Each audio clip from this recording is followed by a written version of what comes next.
కల్మా చదువుకోమని మన మహేష్ కుమార్ గౌడ్ని కల్మా చదువుకొని ఎంఐఎం తోటి పెట్టుకోమని పొత్తు.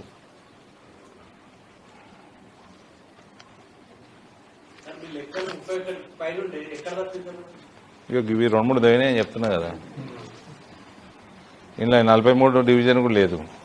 43 డివిజన్ అంటే అవతల ఆయన మీద సింపతి, నా మీద సింపతి చూపెట్టండి. మేము ఐడియాలజీ కోసం కొట్లాడుతున్నాం, మీకోసం కొట్లాడుతున్నాం. ఆ సింపతి నా మీద చూపెట్టరాదు.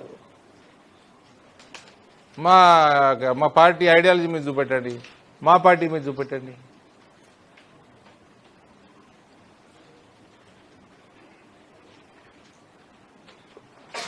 పైసల కోసము పదవుల కోసం మాకు పార్టీలు మారని రాదా?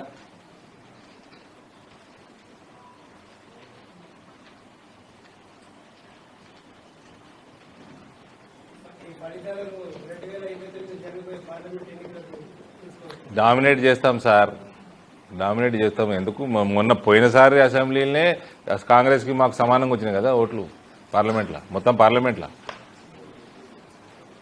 ఇప్పుడు నాకు తెలిసి ఆదిలాబాద్లో కూడా సింగిల్ లార్జెస్ట్ ఉన్నాము, కరీంనగర్లో సింగిల్ లార్జెస్ట్ ఉన్నాము, ఇందూరు పార్లమెంట్లో సింగిల్ లార్జెస్ట్ ఉన్నాము, అక్కడక్కడ ఉన్నాము. ఎన్ని రోజులు ఆపుతారు ఐడియాలజీని? ఆపలేరు ఎన్ని రోజులు. ఈ ఓట్ ఫర్ నోట్ కేసు ఆపినట్టు కాదు కదా భావజాలం, అది కూడా ఎన్ని రోజులు ఆపుతారు?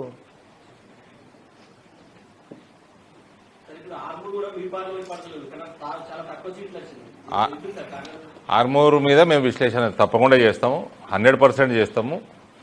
ఆర్మూర్లో అక్కడ ఎమ్మెల్యే గారు ఉన్నారు కాబట్టి నేను ఇన్వాల్వ్ తక్కువ అయినాను.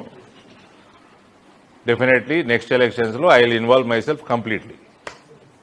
And I wish to apologize to Armoor Town's cadre, BJP cadre, from my side. Here on, I will make sure I supervise or whatever I have to do, I will do that. In forthcoming local body Parishad elections also. There also we will dominate. Jilla Parishad elections also we will dominate.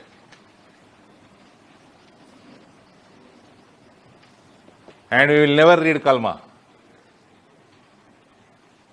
Never read kalma. Kalma సచ్చిన చదవ నేను. పదవుల కోసం అస్సలు చదవ నేను.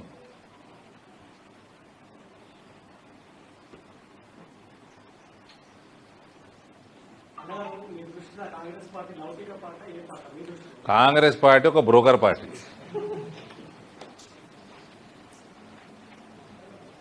లౌకికమైందండి. ఆడ వచ్చి నిన్ను పాము విషపాము అని తిడుతుంటే సిగ్గు లేకుండా కాంగ్రెస్ ముస్లిం, ముస్లిం ఇస్ కాంగ్రెస్, ఎంఐఎం సంకనాక్తా అంటే వాడు తిడుతున్నాను ఆయన నిన్ను. ఇంకేమన్నాడు? సియాసత్ సియాసత్ హమారీ గర్కి అంటే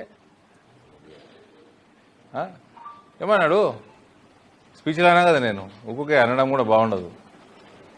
నేను బ్రోకర్ అన్న పదం వాడిన చాలా మంచిది రేవంత్కి, ఇంకా రేవంత్ రెడ్డి గారికి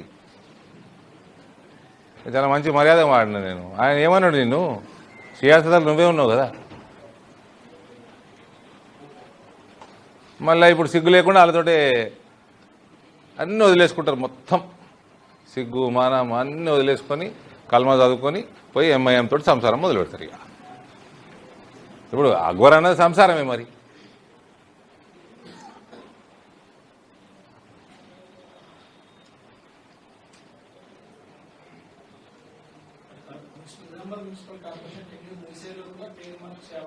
%100 మారుతుంది. అవకాశం కదండి, 100% మారుతుంది.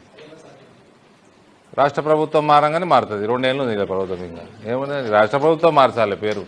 రేపు మేము మేయర్ గెలిచినా మేము రెజల్యూషన్ చేయగలుగుతాం. పేరు మాత్రం రాష్ట్ర ప్రభుత్వం మార్చాలి కదా.